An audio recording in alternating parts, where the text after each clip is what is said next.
코로나 시대에 많은 것들이 바뀌고 있습니다.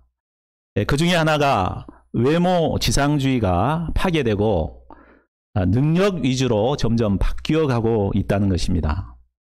이전에는 우리가 입사를 하거나 승진을 할 때 외모가 아주 중요한 스펙이 되었습니다. 이전에 한 설문기관에서 직장 여성 1125명을 대상으로 설문조사를 했는데 응답자 중에서 78.7%, 거의 80%가 자신의 외모 때문에 승진에 불이익을 당했고 업무에 좀 불이익을 당했다, 이렇게 체크를 했다고 합니다.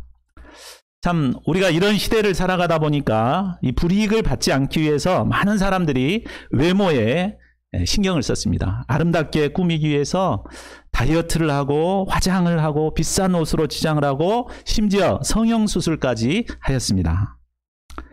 그러나 코로나로 인해 재택근무가 늘어나고 모두가 마스크를 쓰고 다니기 때문에 이제는 외모가 그렇게 중요한 스펙이 되지 않았습니다. 지난주에 직장 여성들을 좀 만날 기회가 있었는데 그런 얘기를 하더라고요. 요즘은 아침 출근하는 게 굉장히 편해졌다. 왜? 전에는 온통 화장을 해야 되니까 시간이 많이 걸렸는데 요즘은 눈화장만 하면 된다. 왜? 마스크를 쓰고 다니니까. 그래서 아주 이렇게 여유가 생겼다고 좋아했습니다. 직장에서는 대면할 일이 별로 없으니까 이제는 인물보다는 능력 위주로 직원을 채용하고 있다고 합니다. 자, 이런 점을 보면 하나님께서 이 코로나를 우리에게 주신 것이 참 이 시대를 징계하는 것 아닌가, 외모 지상주의의 이 시대를 징계하는 것 아닌가, 이런 생각까지 듭니다. 인간이 아름답고 고귀한 것은 외모의 아름다움 때문에 그런 것이 결코 아닙니다. 우리가 창세기를 공부해서 알지만 인간으로서 고귀한 것은 인간의 속에 새겨진 하나님의 형상이 새겨져 있기 때문입니다. 그런데 안타깝게도 죄로 말미암아 이 하나님의 고귀한 형상을 잃어버리고 죄로 더럽혀졌습니다.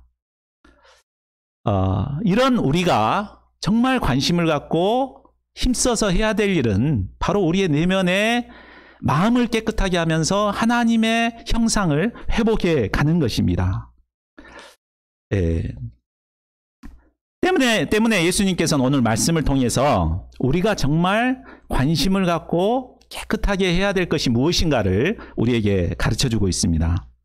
오늘 말씀을 통해 우리의 마음을 살피고 우리의 마음을 깨끗하게 함으로 하나님의 형상을 회복하는 저와 여러분들이 될 수 있기를 기도합니다. 자, 1절을 보십시오. 그때 예루살렘에서 서기관들과 바리새인들이 예수님께 나왔습니다. 그들은 바로 예루살렘 공회에서 파견한 조사관들이었습니다. 그들은 예수님의 뒤를 몰래 밟으면서 예수님과 제자들의 일거수일투족을 면밀히 조사했습니다. 그러다 드디어 건수 하나를 찾아내고 예수님께 따져 물었습니다. 당신의 제자들이 어찌하여 장로들의 전통을 범하나이까? 떡 먹을 때 손을 씻지 아니하나이다. 당시 음식을 먹기 위해서는 반드시 손을 씻어야 하는 것이 장로들의 오래된 전통이었습니다. 요즘 코로나19 감염을 예방하기 위해서 손 씻기를 아주 강조하고 있습니다. 굉장히 이렇게 다양하게 어떻게 손을 씻어야 된다, 이렇게 홍보를 많이 하고 있습니다. 그러니까 손 씻기를 잘하고 마스크를 쓰고 다니고 또 일정 기간 참 거리를 유지하고 이렇게 하면은 아무리 코로나19가 활기를 친다고 해도 대부분 이제 그것을 차단할 수가 있다고 합니다. 이처럼 감염 예방에 있어서 손 씻기는 대단히 중요합니다. 그런데 유대인들이 행했던 이 장로들의 전통은 꼭 위생 때문만 한 것은 아니었습니다. 유대 장로들이 이 전통을 만들게 된 것은 신앙의 순수성을 지키려고 하는 신앙의 열심에서 시작되었습니다. 그들은 율법을 잘 지키기 위해서 구체적인 시행 규칙을 정해놓고 이것을 명문화시키고 지켜나갔습니다. 구약에 보면 부정한 것들이 얼마나 많습니까? 우리가 살다 보면 그런 것들을 모르고 만질 수 있잖아요. 그러니까 항상 정결하게 씻고 집에 들어가야 된다. 이게 이제 중요하죠. 또한 구약 성경에 보면 거룩한 성막에 들어가서 하나님을 섬기는 제사장들은 반드시 그 물두멍이라는 게 있었죠. 성막 앞에 물두멍에서 손과 발을 씻고 몸을 씻고 그러고 정결하게 하고 이 성전에 들어가서 이제 하나님을 섬겼습니다. 이것을 이제 장로들은 일반인들에게도 확대를 시켜가지고 밖에서 이제 이를 보고 집에 들어갈 때는 반드시 정결 예식을 행하고 들어가도록 이렇게 정의했습니다. 근데 이제 이 정결 예식은 막 우리 요즘 막 손 씻는 것처럼 그렇게 하는 게 아닙니다. 그래서 이 물을 갖다가 위에서부터 여기까지 쫙 이렇게 부어 내리는 의식이었습니다. 양손을 이런 의식을 행하고 그러고 이제 닦고 이제 들어가서 식사를 해야 했습니다. 장로들의 정결 의식은 처음에는 하나님을 잘 섬기고 거룩한 하나님의 백성으로 살아가고자 하는 선한 의도에서 시작되었습니다. 굉장히 훌륭하죠. 그런데 나중에는 그 목적과 정신을 잃어버리고 의식 자체에 얽매여 행하고 있었습니다. 그래서 정결 예식을 행했냐 안 했냐 이걸로 따지는 겁니다. 정결 예식을 행하면 그 사람은 깨끗한 사람이고 행하지 않으면 더러운 사람이다. 이렇게 판단을 해버린 것입니다. 이런 장로들의 전통이 그 시대 백성들의 의식 세계와 생활 전반을 지배하고 있었습니다. 오랫동안 그렇게 했기 때문에 유대인들하면 당연히 이제 그렇게 해야 되죠. 그런데 이 제자들도 유대인들이잖아요. 당연히 이 사실을 알고 있었을 텐데 제자들은 왜 그걸 알면서도 이렇게 손을 안 씻고 먹었을까요? 아마 너무 배가 고파서 그랬을 수 있습니다. 아니면 참 자기가 좋아하는 음식이 냄새가 풍기니까 그냥 참을 수 없어가지고 그냥 이렇게 대충 씻은 척하고 가서 먹었을 수도 있습니다. 어찌됐든 제자들은 예수님 안에서 참 자유함을 누리고 있었기 때문에 그게 그렇게 중요한 것이 안 됐습니다. 전에는 중요했는데 그게 그렇게 중요한 것이 안 됐습니다. 근데 바리새인들이 볼 때는 그건 너무나 중요한 것인데 그들이 어긴 거죠.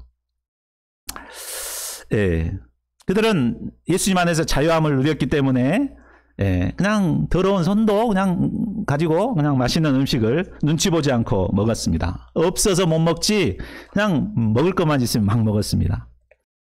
자, 그러면 제자들을 정죄하는 바리새인들에게 예수님은 무엇이라고 대답하십니까? 3절을 보십시오. 예수님은 오히려 바리새인들에게 너희는 어찌하여 너희의 전통으로 하나님의 계명을 범하느냐라고 따져 물었습니다. 장로들이 만든 전통은 그것이 아무리 아름답고 고상하고 그럴싸하다 하더라도 그것은 결국 사람이 만들어 놓은 것 뿐입니다. 절대적인 하나님의 말씀과는 차원이 다릅니다. 비교할 수도 없습니다. 그런데 그들은 사람이 만든 이런 전통을 지킨다는 이유로 절대적인 하나님의 계명을 범하는 크나큰 죄를 범했습니다. 그 구체적인 예가 바로 고르반 전통입니다. 4절에서 6절을 보십시오. 내 부모를 공경하라 라는 계명은 10계명 중에 몇 번째 계명이죠? 5번째 계명입니다. 4번째까지가 하나님께 해당되는 계명이라면 이제 5째부터는 우리에게 해당되는 건데 그 중에 첫 번째가 부모를 공경하라는 것입니다. 부모를 공경하는 것은 인간관계의 기초이며 인간이라면 반드시 지켜야 할 하나님의 계명입니다. 하나님께서는 아버지나 어머니를 비방하는 자는 반드시 죽임을 당할 것이라고 하셨습니다. 죽을 각오라고 부모님 섬겨야 돼요. 알았습니까? 안드레 목자님? 예. 자, 그런데도 당시 유대인들은 자신들의 전통인 고르반 전통을 핑계대서 이 중요한 하나님의 계명을 폐해버렸습니다. 고르반이라는 말은 하나님께 드렸다라는 뜻입니다. 그래서 하나님께 구별해서 드렸기 때문에 이것은 누구도 터치 못한다 이렇게 한 거죠. 그래서 아무리 자기가 막 보증을 쓰고 막 이렇게 했다 하더라도 그 고르반 해버린 제사는 누구도 손을 댈 수가 없었습니다. 그런데 그들은 이 고르반 제도를 이용해서 부모님 공경하라는 이 계명을 어기는데 사용했습니다. 부모가 늙고 경제력이 없으면 반드시 자식은 부모님을 부양해야 합니다. 그런데 그들은 부모 부양하기가 싫으니까 모든 재산에다가 고르반을 선언해 버립니다. 그러면 사람들에게는 저 사람 전 재산을 고르반 했어. 그러면은 정말 믿음 좋은 사람처럼 보이잖아요. 사람들에게는 인정을 받고 또 부모님은 안 섬겨도 되는 부담을 덜어버리게 된 것입니다. 결국 그들은 자신의 이익을 추구하기 위해 사람이 만든 전통을 이용했습니다. 그리고 하나님의 말씀을 폐해버리는 크나큰 죄를 범한 것입니다. 자, 7절을 보십시오. 예수님은 장로들의 전통으로 하나님의 말씀을 폐하는 이런 자들을 외식하는 자라고 책망하십니다. 외식이라는 단어는 히포크리테스인데 원어의 의미에는 이제 무대에서 연기하는 사람을 가리키기도 합니다. 그들은 마치 무대에서 연기를 하는 사람처럼 겉모습만 그럴싸하게 꾸미고 포장해서 사람들에게 보여주었습니다. 이사야 선지자가 예언한 것처럼 입술로는 정말 하나님을 사랑한 것처럼 저렇게 하나님을 사랑할까 이렇게 한 것처럼 말로는 잘했습니다. 그러나 마음은 하나님께로부터 멀어져 있었습니다. 입술로는 하나님을 사랑한다고 말했지만 마음은 세상을 사랑하고 돈을 사랑하고 정욕을 사랑했습니다. 입술로는 경건을 말했지만 마음속에는 온갖 탐욕과 방탕과 거짓으로 가득 차 있었습니다. 또한 그들은 하나님의 말씀을 가르쳐야 할 지도자들이면서도 하나님의 말씀을 가르치지 않고 사람의 계명만 교훈으로 삼아서 사람들에게 가르쳤습니다. 자, 오늘날 세상 사람들이 교회를 혐오하게 된 이유가 무엇이겠습니까? 그것은 이웃사랑을 실천해야 할 일부 지도자들이, 교회 지도자들이 말로는 사랑을 이야기하면서도 실제 이웃에게 정말 피해가 가는 위험을 주고 있기 때문입니다. 이로 인해 예전에는 안티크리스찬들만 교회를 싫어했습니다. 그런데 요즘은 일반인들마저도 교회를 증오하기에 이르렀습니다. 우리는 이런 위선적인 모습 때문에 얼마나 이게 악영향이 되는가 알아야 합니다. 그래서 먼저는 나 자신에게 이런 위선적인 모습이 없는가 자신을 돌아보고 하나님 앞에 깊이 회개해야 합니다. 자, 10절을 보십시오. 예수님은 무리들을 따로 불러 말씀하셨습니다. 입으로 들어가는 것이 사람을 더럽게 하는 것이 아니라 입에서 나오는 그것이 사람을 더럽게 하는 것이니라. 자, 입으로 아무리 더러운 것이 들어간다 하더라도 결국에는 그 밖으로 나와버리게 됩니다. 그러나 입에서 나오는 것 뭐죠? 말이죠. 이 나오는 말은 사람을 더럽게 합니다.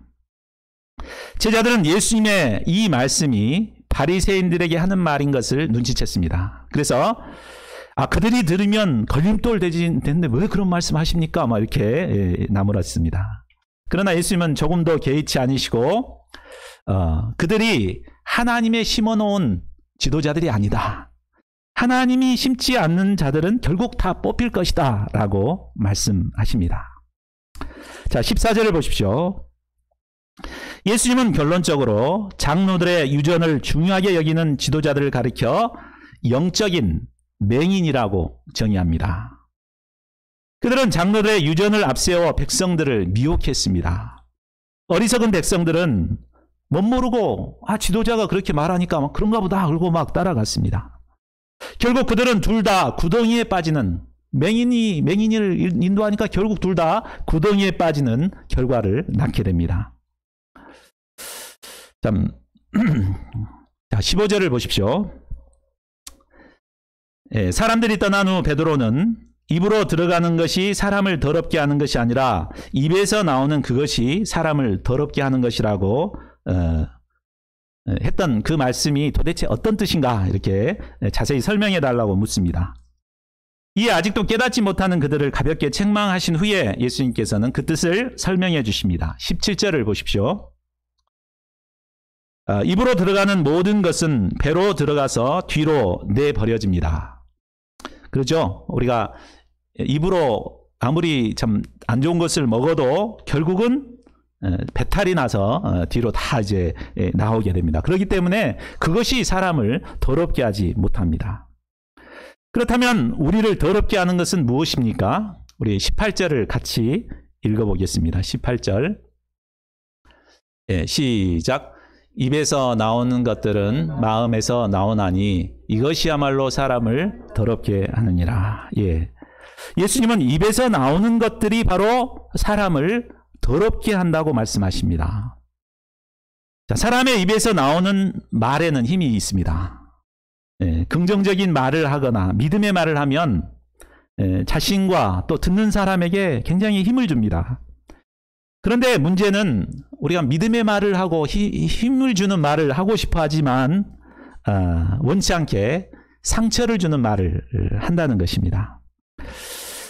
왜 그렇게 될까요? 내가 정말 그 사람을 도와주고 싶고 믿음의 말을 하고 싶고 격려해 주고 싶고 막 이렇게 하잖아요. 근데 왜 그러지 못할까요? 바로 마음이 문제입니다. 마음을 고치지 않고 말로만 번지르르게 하려고 해서는 결코 할 수가 없는 것입니다. 우리가 타락한 인간은 마음이 이미 악해 있습니다. 우리가 그것을 인정해야 됩니다. 우리가 나는 그래도 좀 남들에 비해서 마음이 괜찮은 사람이야 이렇게 생각하면 안 돼요. 얼마나 우리가 하나님 앞에 볼 때 마음이 악한가 이것을 알아야 됩니다. 전도서 기자는 9장 3절에서 이렇게 말했습니다. 인생의 마음에는 악이 가득하여 그들의 평생에 미친 마음을 품고 있다. 우리 마음에 악이 가득합니다. 미친 마음을 막 품고 살아갑니다. 타락한 인간의 마음에는 이렇게 악이 가득해서 평생 미친 마음을 품고 살아갑니다. 이것은 구원받은 신자라고 해서 예외가 아닙니다.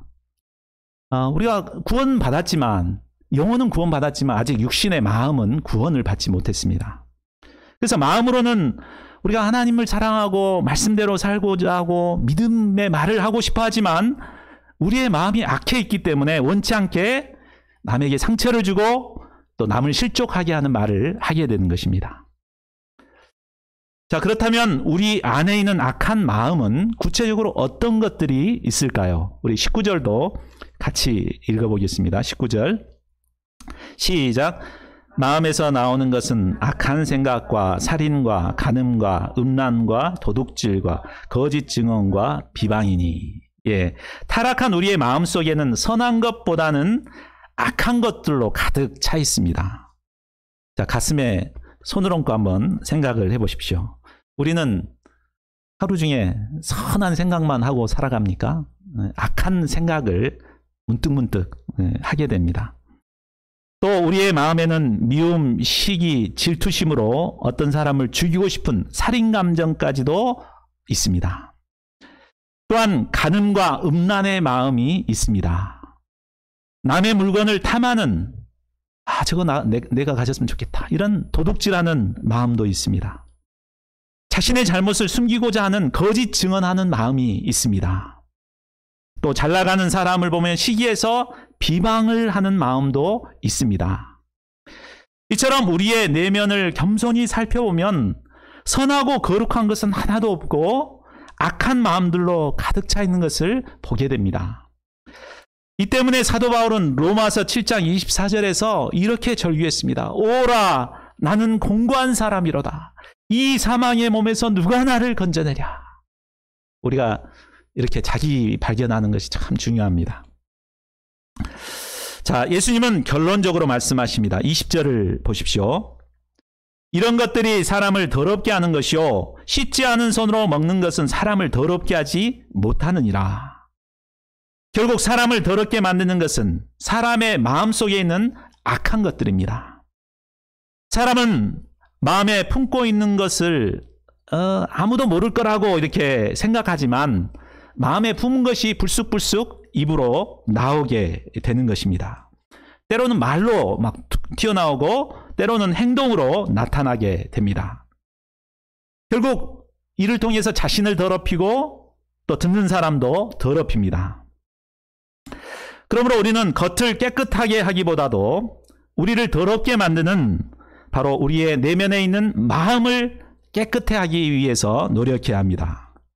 마음의 악을 제거하고 깨끗하고 선한 마음을 얻게 될 때 우리는 말이나 행동으로 사람들에게 좋은 영향력을 끼치는 삶을 살 수 있습니다. 자, 그러면 악하고 더러운 우리의 마음을 어떻게 깨끗하고 선한 마음으로 만들 수 있을까요? 자, 마음을 깨끗하게 하기 위해서는 아까는 먼저 인정하는 것입니다. 내 마음속에 악한 것이 있다. 그걸 인정하는 것이 중요합니다. 인정한 다음에는 뭘 해야 돼요? 회개하는 것입니다. 회개하고 예수님의 십자가의 보배 피로 씻음을 받아야 합니다.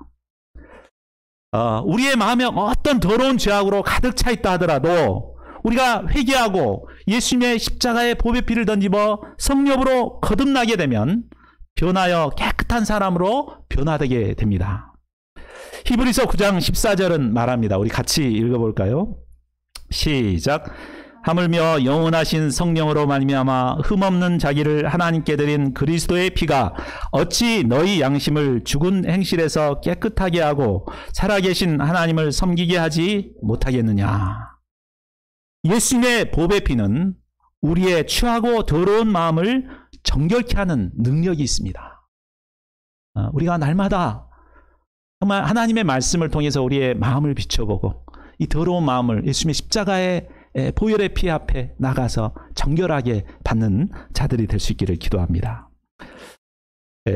우리가 예수님의 구속의 은혜를 다 받은 자들이죠. 예수님의 십자가의 은혜를 받았다고 해서 한순간에 우리의 마음이 다 깨끗하게 되고 또 그 마음이 깨끗하게 유지되는 사람은 없습니다.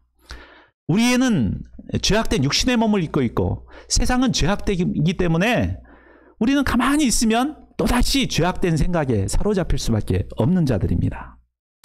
우리가 지난 여름 수양회 때 십자가의 보배의 피를 다시 한번 묵상하고 또 구속의 은혜를 우리가 다시 한번 누렸습니다. 근데 그 은혜가 지금까지 그렇게 있고 막 깨끗한 마음으로 지금 살아가고 있습니까? 금방 잊어먹고 또다시 죄악된 마음 가운데 사로잡혀 지냅니다. 이것은 바로 우리가 죄악된 세상에서 살아가고 또 내 육신 자체가 이 죄악된 마음이 우리 가운데 도사리고 있다는 것을 우리가 알아야 합니다. 인정해야 합니다. 그러므로 우리는 매일 손을 씻고 몸을 씻듯이 우리의 마음을 살피고 예수님의 보혈의 은혜로 깨끗함을 받는 삶을 살아야 합니다. 이것이 바로 영적인 기본 생활입니다. 우리 교회의 첫 번째 기도 제목이죠. 우리가 하나님의 말씀 앞에서 회개하는 영적 기본 생활을 감당해야 합니다. 그래야 할 때 우리의 마음에 악한 마음들이 사라지고 거룩한 성령의 열매들을 맺어가게 됩니다. 저희 모두가 마음을 깨끗하게 힘쓰는 가운데 아름다운 성령의 열매를 맺고 영향력 있는 지도자들로 살아갈 수 있기를 기도합니다. 자, 21절부터는 바리새인과 서기관들과 대조되는 한 여인이 등장합니다. 이 여인은 이방 여인이요 또 절박한 인생 문제를 안고 살아가는 여인이었습니다. 그러나 외적인 인간 조건은 허물과 약점이 많았지만 내면은 아주 아름다운 믿음의 여인이었습니다. 예수님께서 그곳을 떠나 이방 땅인 두로와 시돈 지방을 가셨습니다. 그런데 한 가나안 여인이 어떻게 알았는지 예수님을 찾아왔습니다. 막 소리를 지르며 찾아왔습니다. 주 다윗의 자손이여 나를 불쌍히 여기소서 내 딸이 흉악하게 귀신 들렸나이다. 그녀는 예수님을 다윗의 자손 곧 메시아라고 영접하고 부르고 있습니다. 또한 자신의 참 치부라고 말할 수 있죠. 흉악한 귀신 들린 딸, 이거 사람들한테 드러내기 참 쉬운 일이 아니죠. 근데 이것을 다 드러내고 예수님 앞에 믿음의 간구를 한 것입니다. 그런데 의외로 예수님께서는 아무런 대답도 하지 않으셨습니다. 우리가 참 믿음으로 예수님께 나아가서 간구를 했는데 아무런 응답을 해주시지 않으면 얼마나 참 서운합니까? 그렇죠. 혹시 저한테 내가 뭔 일을 하고 있는데 막 인사를 했는데 내가 모르고 못 받았어요. 그러면 얼마나 서운합니까? 그죠? 그러니까 반응이 없으면 굉장히 서운합니다.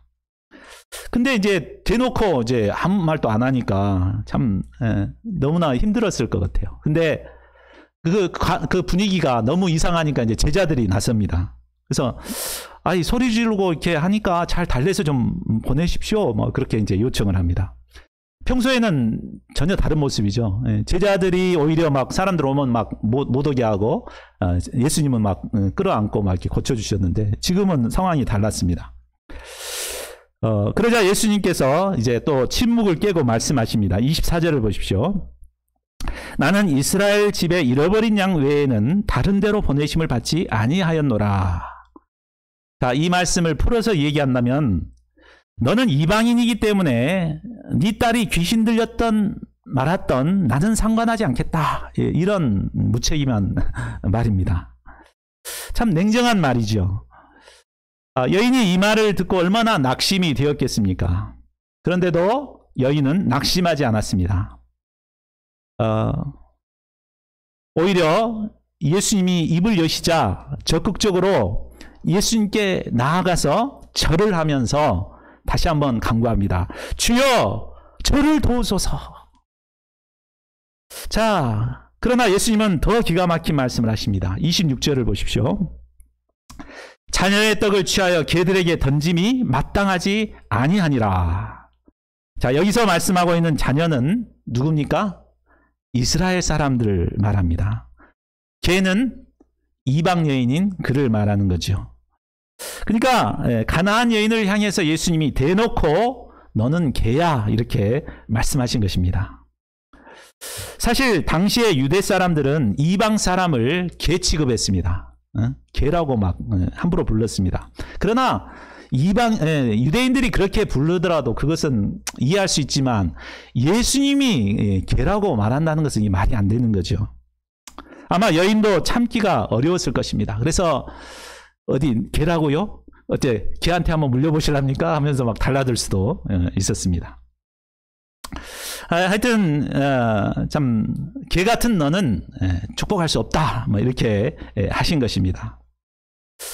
참 그런데 이 여인의 반응이 너무나 참 놀랍습니다. 여인은 막 화를 내거나 막 절망을 하거나 이러지 않고 어떻게 합니까? 우리 27절을 같이 한번 읽어보겠습니다. 시작. 여자가 이르되 주여 올소이다마는 개들도 제 주인의 상에서 떨어지는 부스러기를 먹나이다 하니. 예. 여인은 자신이 개가 아니라고 부인하지 않았습니다. 자신이 개라는 것을 인정했습니다. 주님, 맞습니다. 저는 개입니다. 그렇지만 개들도 주인의 상에서 떨어지는 부스러기를 먹습니다. 부스러기라도 좋으니까 그것을 저에게 좀 주시면 감사히 받겠습니다. 그는 감히 자녀들이 먹는 떡을 바라지 않았습니다. 다만 떡에서 떨어진 부스러기라도 받고자 했습니다. 그 부스러기 은혜만 받아도 흉악한 귀신 들린 그 딸이 곧 나을 수 있을 것이라는 믿음을 가졌습니다. 여인은 여자로서의 모든 자존심을 내려놓고 믿음의 간구를 드린 것입니다. 자, 그러면 이런 여인의 믿음의 고백을 들으신 예수님은 무엇이라고 말씀하십니까? 28절을 보십시오. 여자여, 내 믿음이 크도다. 내 소원대로 되리라. 예수님은 여인의 믿음에 감탄하셨습니다. 그리고 그의 믿음을 칭찬하시고 여인의 소원을 들어주셨습니다. 자, 이 상을 통해서 볼 때 예수님께서 여인을 그토록 냉정하게 대하신 것은 바로 여인의 이 믿음을 확인하시고 드러내시기 위함이셨음을 알 수 있습니다. 우리는 때로 믿음으로 예수님께 간구를 하지만 우리의 기도가 응답되지 않을 때가 있습니다. 오히려 전혀 예상하지 않았던 상황으로 막 상황이 내몰릴 때가 있습니다.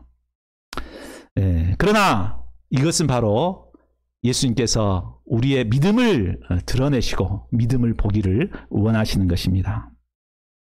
우리가 믿음으로 끝까지 참고 인내하며 간구할 때 우리 여인에게 은혜를 부어주셨듯이 우리의 기도에 응답하시고 은혜를 부어주실 것입니다. 여인은 유대인들이 개라고 무시하는 이방인이었습니다. 그러나 그의 내면은 정말 마음이 깨끗한 아름다운 믿음의 여인이었습니다. 이런 아름다운 마음을 가질 때 우리는 주님을 기쁘시게 하며 응답받는 기도의 사람들이 될 수 있습니다. 자, 결론을 맺겠습니다. 사람들은 외모를 중요하게 생각합니다. 그러나 하나님은 우리의 마음을 감찰하시는 분이십니다. 우리는 외모를 중요하게 생각하기 때문에 늘 외모를 가꾸는 데 열심을 냅니다. 아침에 일어나자마자 세수를 하고 샤워를 하고 거울 앞에서 막 자신을 따듬습니다. 자매님들 같은 경우는 뭐 1시간, 2시간 막 화장하는데 공을 들입니다. 또 일과 중에도 수시로 거울을 보면서 자신을 살핍니다. 또 저녁에 집에 들어오면 깨끗이 옷을 갈아입고 샤워를 하고 옷을 갈아입습니다. 우리는 이처럼 외모를 가꾸는 데는 정말 많은 시간을 보냅니다. 그런데 우리가 정말 마음을 깨끗하게 하는 데는 얼마나 시간을 투자하십니까? 정말 우리가 마음을 깨끗하게 하는 데는 너무나 인색하게 참 쓰기 쉽습니다. 잠언 4장 23절은 모든 지킬 만한 것 중에 더욱 내 마음을 지키라. 생명의 근원이 이에서 남이니라 라고 말하고 있습니다. 우리가 마음을 깨끗하게 하고 마음을 지키는 것이 얼마나 중요한가 우리가 오늘 말씀을 통해 다시 한번 새롭게 붙들 수 있기를 기도합니다. 그래서 마음을 깨끗하게 하기 위해서 시간을 투자하고 우리가 영적 기본 생활을 감당하고 늘 예수님의 보배의 피의 앞에서 우리를 정결케 하는 삶을 살아갈 수 있기를 기도합니다.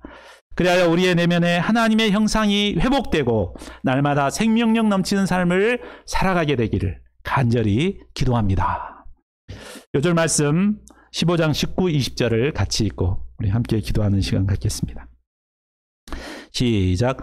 마음에서 나오는 것은 악한 생각과 살인과 간음과 음란과 도둑질과 거짓 증언과 비방이니 이런 것들이 사람을 더럽게 하는 것이요 씻지 않은 손으로 먹는 것은 사람을 더럽게 하지 못하느니라.